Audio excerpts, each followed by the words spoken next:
പിതാവിനും പുത്രനും പരിശുദ്ധാത്മാവിനും സ്തുതി.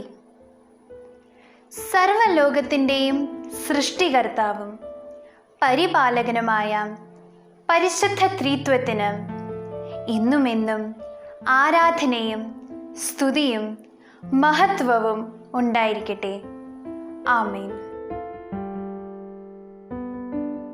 പരിശുദ്ധ ത്രിത്വം, ദ ഹോളി ട്രിനിറ്റി. വേദപാഠ ക്ലാസ്സിൽ നാം ഇങ്ങനെ പഠിച്ചിട്ടുണ്ട്: ദൈവത്തിൽ മൂന്നാളുകളുണ്ട്, പിതാവ്, പുത്രൻ, പരിശുദ്ധാത്മാവ്. അവർ മൂന്നാണെങ്കിലും സ്നേഹത്തിൽ ഒന്നാണ്. പരിശുദ്ധ കത്തോലിക്ക സഭയുടെ മതബോധന ഗ്രന്ഥം CCC 234 ഇങ്ങനെ പ്രതിപാദിച്ചിരിക്കുന്നു: ഏറ്റവും മൗലികവും സത്താപരവുമായ പ്രബോധനമാണ് പരിശുദ്ധ ത്രിത്വം. CCC 237. പരിശുദ്ധ ത്രിത്വം നിഷ്കൃഷ്ടാർത്ഥത്തിൽ ഒരു വിശ്വാസ രഹസ്യമാണ്. അതായത്, ദൈവം വെളിപ്പെടുത്തുന്നില്ലെങ്കിൽ മനുഷ്യർക്ക് അറിയാൻ കഴിയാത്ത ദൈവത്തിൽ നിഗൂഢമായിരിക്കുന്ന രഹസ്യങ്ങളിലൊന്ന്. പരിശുദ്ധ ത്രിത്വം ഏകമാകുന്നു. നമ്മൾ വിശ്വസിക്കുന്നത് 3 ദൈവങ്ങളിലല്ല, 3 വ്യക്തികളായ ഏക ദൈവത്തിൽ അഥവാ ഏക സത്തയോടു കൂടിയ ത്രിത്വത്തിലാണ്. 3 ദൈവിക വ്യക്തികളും കൂടി ഒരു ദൈവിക സത്തയെ വിഭജിച്ചെടുക്കുകയല്ല ചെയ്യുന്നത്. പ്രത്യുത ത്രിത്വത്തിലെ ഓരോ വ്യക്തിയും പൂർണ്ണമായും മുഴുവനായും ദൈവമാണ്. പുത്രൻ എന്തായിരിക്കുന്നുവോ അത് തന്നെയാണ് പിതാവ്. പിതാവ് എന്തായിരിക്കുന്നുവോ അത് തന്നെയാണ് പുത്രൻ. പരിശുദ്ധാത്മാവ് എന്തായിരിക്കുന്നുവോ അത് തന്നെയാണ് പിതാവും പുത്രനും. CCC 253. പരിശുദ്ധ ത്രിത്വത്തിലെ രണ്ടാമത്തെയാൾ പുത്രനായ ഈശോയാണല്ലോ. ആരാണ് പുത്രൻ? യോഹന്നാന്റെ സുവിശേഷം ഇങ്ങനെയാണ് ആരംഭിക്കുന്നത്: വചനം മനുഷ്യനായി, ആദിയിൽ വചനമുണ്ടായിരുന്നു, വചനം ദൈവത്തോടു കൂടിയായിരുന്നു, വചനം ദൈവമായിരുന്നു. അതെ, നിത്യം പരിശുദ്ധയായ കന്യകാമറിയത്തിൻ്റെ ഉദരത്തിൽ പരിശുദ്ധാത്മാവിനാൽ മാംസം ധരിച്ച് ബെത്ലഹേമിലെ കാലിത്തൊഴുത്തിൽ വന്നു പിറന്ന ലോകരക്ഷകനാണ് പുത്രനായ ഈശോ. ഈ പുത്രനായ ഈശോയെക്കുറിച്ചാണ് വിശുദ്ധ മത്തായിയുടെയും വിശുദ്ധ മർക്കോസിൻ്റെയും വിശുദ്ധ ലൂക്കായുടെയും വിശുദ്ധ യോഹന്നാൻ്റെയും സുവിശേഷങ്ങളിലുടനീളം നാം വായിക്കുന്നത്. പുത്രനായ ഈശോയാണ് നമ്മെ വീണ്ടെടുക്കുവാനും രക്ഷിക്കുവാനുമായി പന്തിയോസ് പീലാത്തോസിൻ്റെ കാലത്ത് പീഡകൾ സഹിച്ച് കുരിശിൽ മരിച്ച് അടക്കപ്പെട്ട് 3-ാം നാൾ ഉയർത്തെഴുന്നേറ്റ് സ്വർഗത്തിലേക്ക് ആരോഹണം ചെയ്തതും പിതാവിൻ്റെ വലതുഭാഗത്ത് ഉപവിഷ്ടനായിരിക്കുന്നതും. പരിശുദ്ധ ത്രിത്വത്തിലെ മൂന്നാമത്തെയാളായ പരിശുദ്ധാത്മാവിനെ പറ്റിയും അല്പമൊന്ന് മനസ്സിലാക്കുവാൻ നമുക്ക് ശ്രമിക്കാം. പരിശുദ്ധാത്മാവിനെ പറ്റി വളരെ ലളിതമായി നമുക്കിങ്ങനെ മനസ്സിലാക്കാം: പിതാവിൻ്റെയും പുത്രൻ്റെയും ആത്മാവാണ് പരിശുദ്ധാത്മാവ്. സഹായകൻ അഥവാ പുത്രനായ ഈശോയുടെ വാഗ്ദാനം.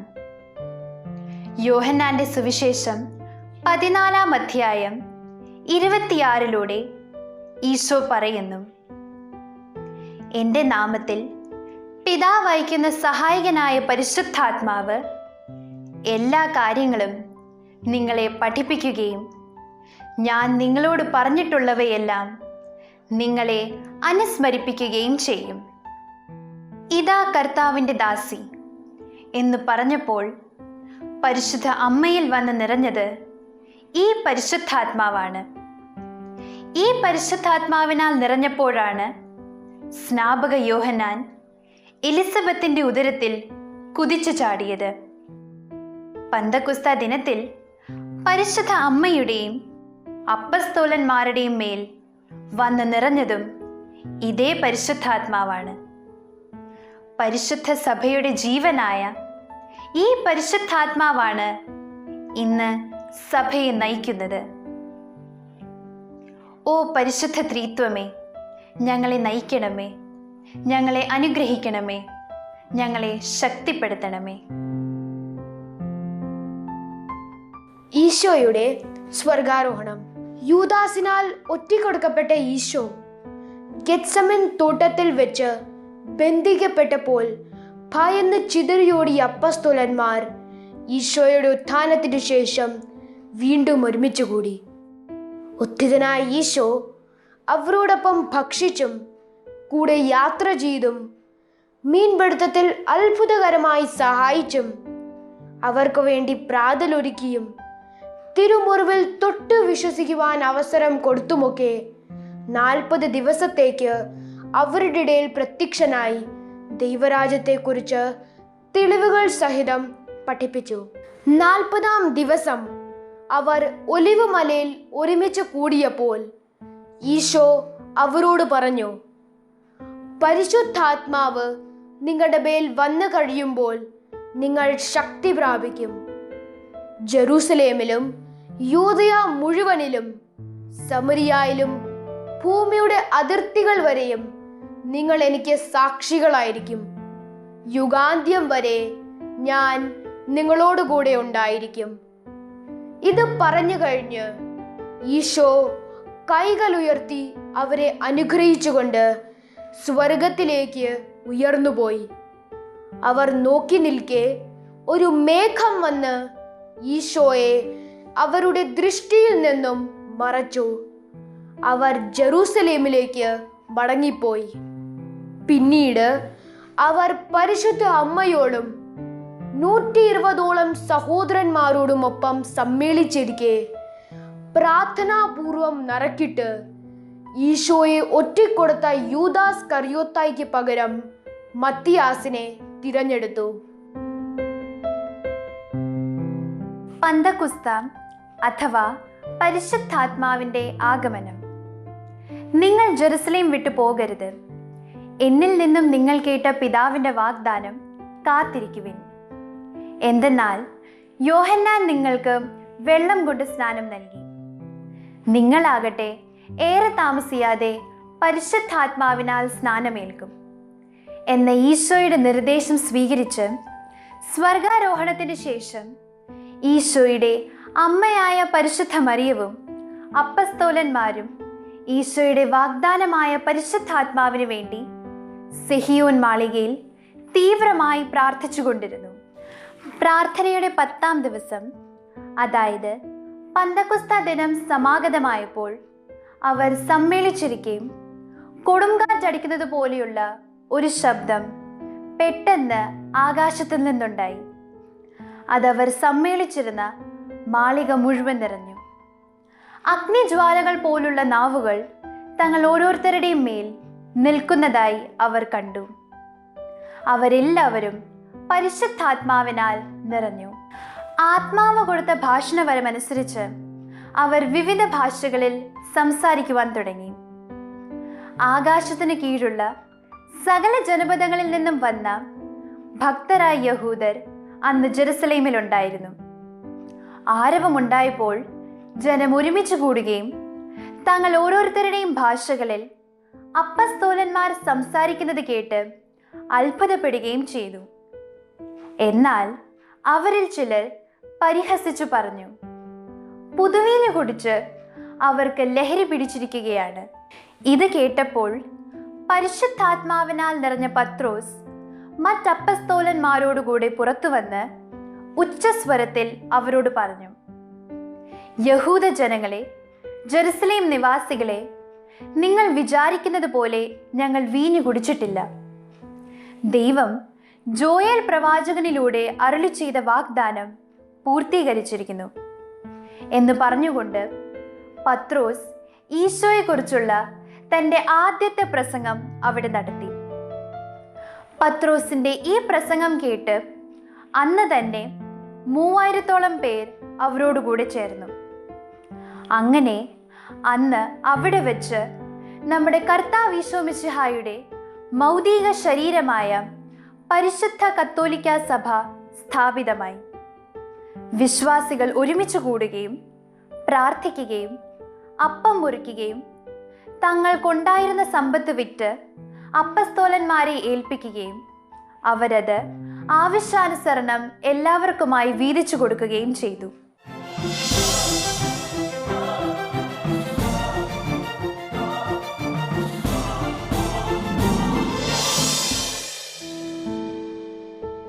പത്രോസും യോഹന്നാനും സംഘത്തിന്റെ മുൻപിൽ. ഒരു ദിവസം പത്രോസും യോഹന്നാനും കൂടി പ്രാർത്ഥിക്കുവാനായി ദൈവാലയത്തിലേക്ക് പോയി. ദൈവാലയത്തിന് മുൻപിൽ സുന്ദര കവാടത്തിങ്കൽ വെച്ച് മുടന്തനായ ഒരു മനുഷ്യൻ അവരോട് ഭിക്ഷ യാചിച്ചു. എന്നാൽ പത്രോസ് യേശുവിൻ്റെ നാമത്തിൽ അവനെ സുഖപ്പെടുത്തി.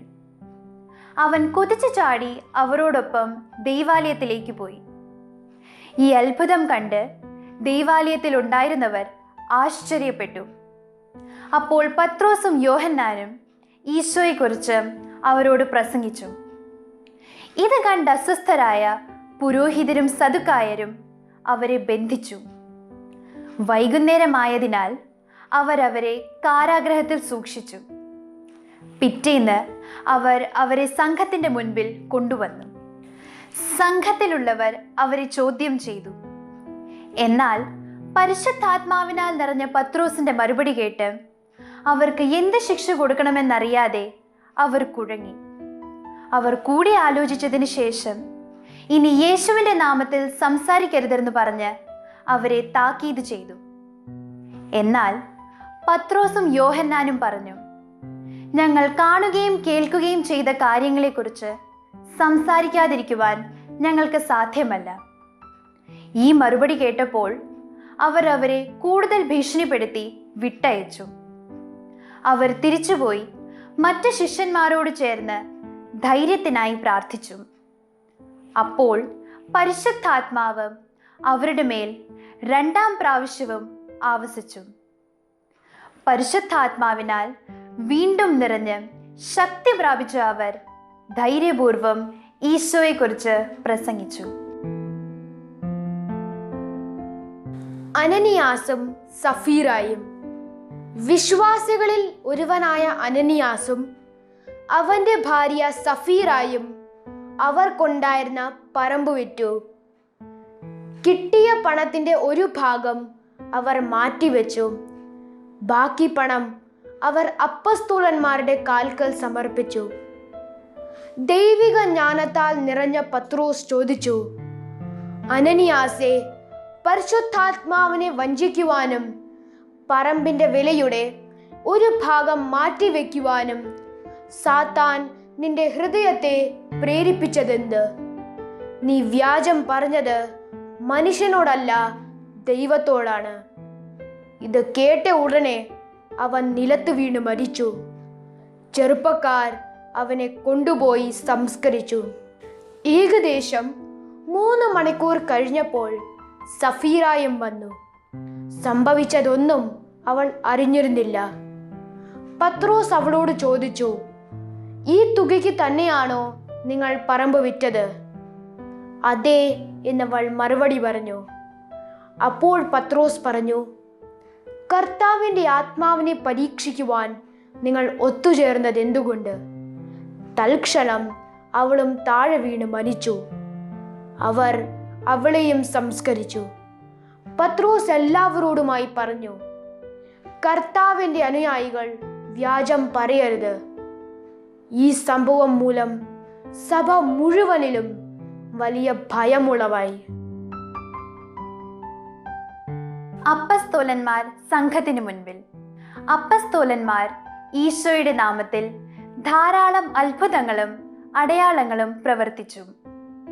അനേകം രോഗികളെയും പിശാച് ബാധിതരെയും അപ്പസ്തോലന്മാരുടെ അടുക്കൽ കൊണ്ടുവരുമായിരുന്നു.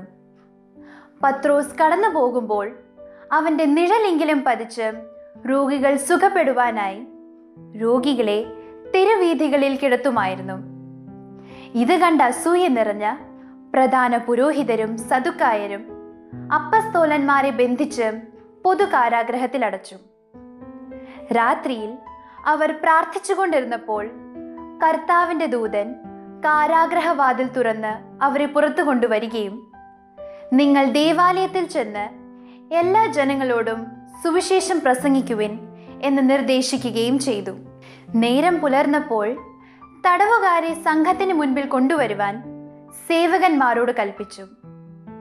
സേവകന്മാർ ചെന്നപ്പോൾ കാരാഗ്രഹവാതിൽ ഭദ്രമായി ബന്ധിക്കപ്പെട്ടിരിക്കുന്നതും പടയാളികൾ കാവൽ നിൽക്കുന്നതും കണ്ടു. എന്നാൽ വാതിൽ തുറന്നപ്പോൾ അകത്താരെയും കണ്ടില്ല. ഈ വിവരമറിഞ്ഞ് സംഘത്തിലുണ്ടായിരുന്നവർ പരിഭ്രാന്തരായി. അപ്പോൾ ഒരാൾ വന്ന് അവരോട് പറഞ്ഞു, ഇതാ, നിങ്ങൾ കാരാഗ്രഹത്തിൽ അടച്ച മനുഷ്യർ ദൈവാലയത്തിൽ ജനങ്ങളെ പഠിപ്പിക്കുന്നു. അവർ സേവകരെ അയച്ച് അപ്പസ്തോലന്മാരെ സംഘത്തിന് മുൻപിൽ കൊണ്ടുവന്നു. അവരവരെ ചോദ്യം ചെയ്തു. എന്നാൽ അപ്പോഴും അപ്പസ്തോലന്മാർ ധൈര്യപൂർവം ഈശോയ്ക്ക് സാക്ഷ്യം നൽകി. ഇത് കേട്ട് അവരവരെ വധിക്കുവാൻ ആഗ്രഹിച്ചു. അപ്പോൾ അവർ കാദരണീയനായ ഗമാലിയേൽ എന്ന ഫരിസേയൻ ഈ മനുഷ്യരെ ശിക്ഷിക്കുന്ന കാര്യത്തിൽ സൂക്ഷിക്കണമെന്ന് പറഞ്ഞ് അവരെ ഉപദേശിച്ചു. ഈ ഉപദേശം സ്വീകരിച്ച അവർ അപ്പസ്തോലന്മാരെ പ്രഹരിച്ച് യേശുവിൻ്റെ നാമത്തിൽ ഇനി സംസാരിച്ചു പോകരുതെന്ന് കൽപ്പിച്ച് അവരെ വിട്ടയച്ചു. എന്നാൽ അവരാകട്ടെ യേശുവിൻ്റെ നാമത്തെ പ്രതി അപമാനം സഹിക്കുവാൻ യോഗ്യത ലഭിച്ചതിൽ സന്തോഷിച്ചുകൊണ്ട് സംഘത്തിന് മുൻപിൽ നിന്നും പുറത്തുപോയി.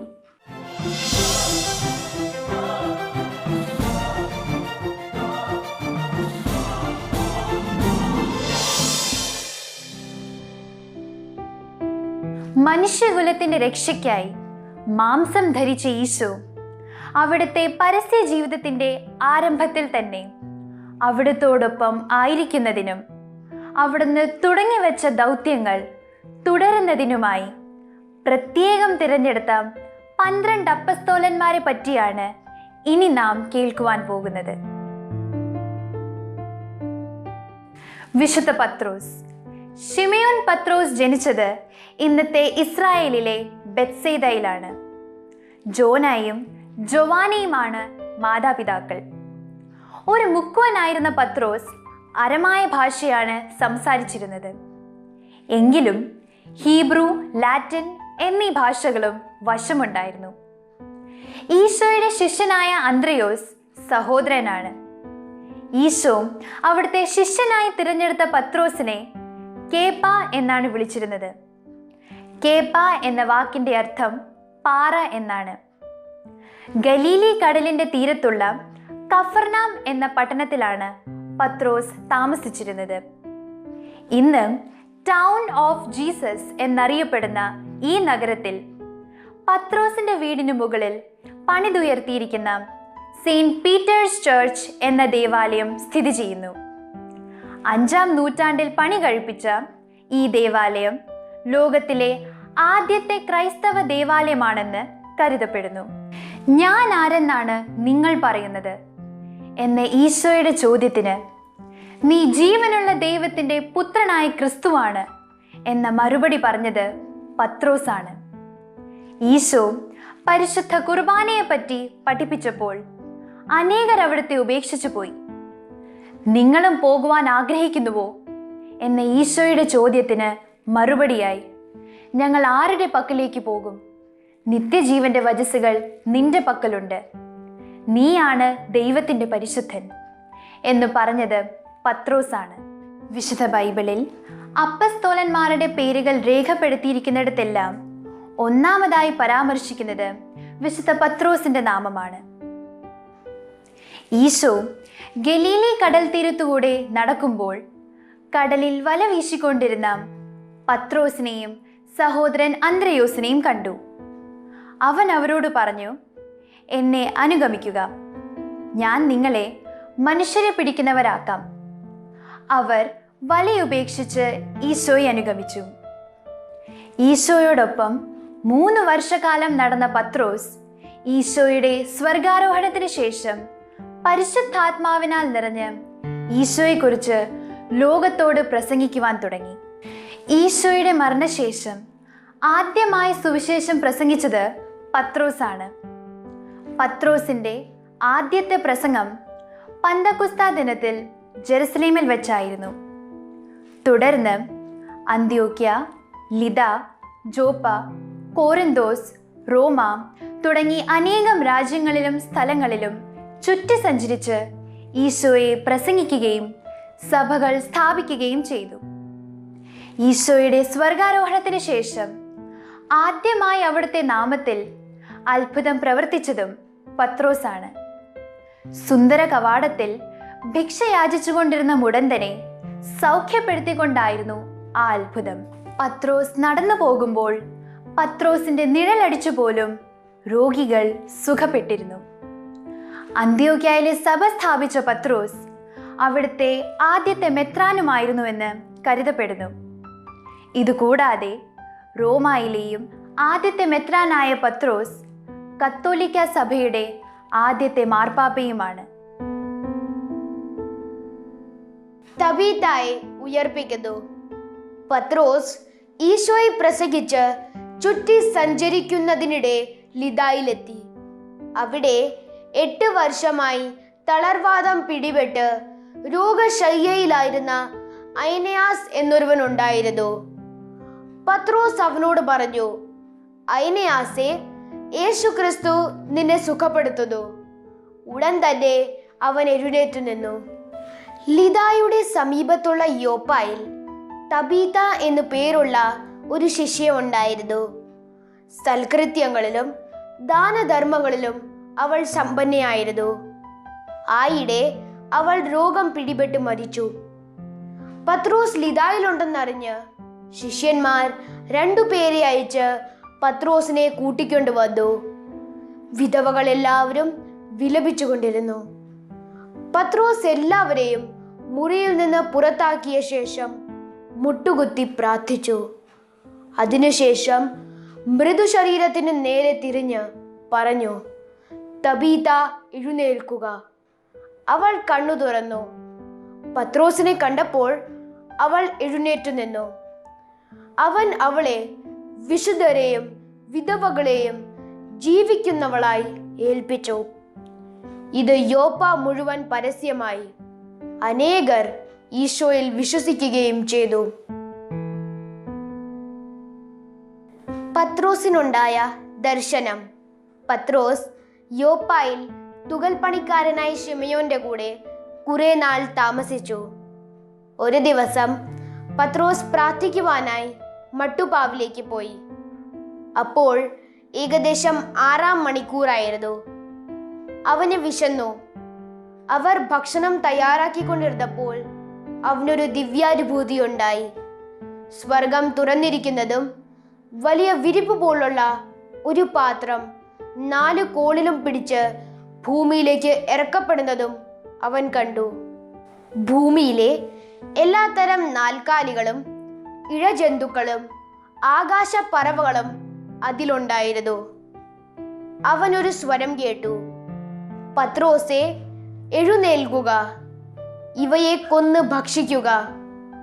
പത്രോസ് പറഞ്ഞു, കർത്താവേ, ഒരിക്കലുമില്ല. മലിനമോ അശുദ്ധവുമായ ഒന്നും ഞാൻ ഒരിക്കലും ഭക്ഷിച്ചിട്ടില്ല. രണ്ടാമതും അവൻ ആ സ്വരം കേട്ടു, ദൈവം വിശുദ്ധീകരിച്ചവ മലിനമെന്ന് നീ പറയരുത്.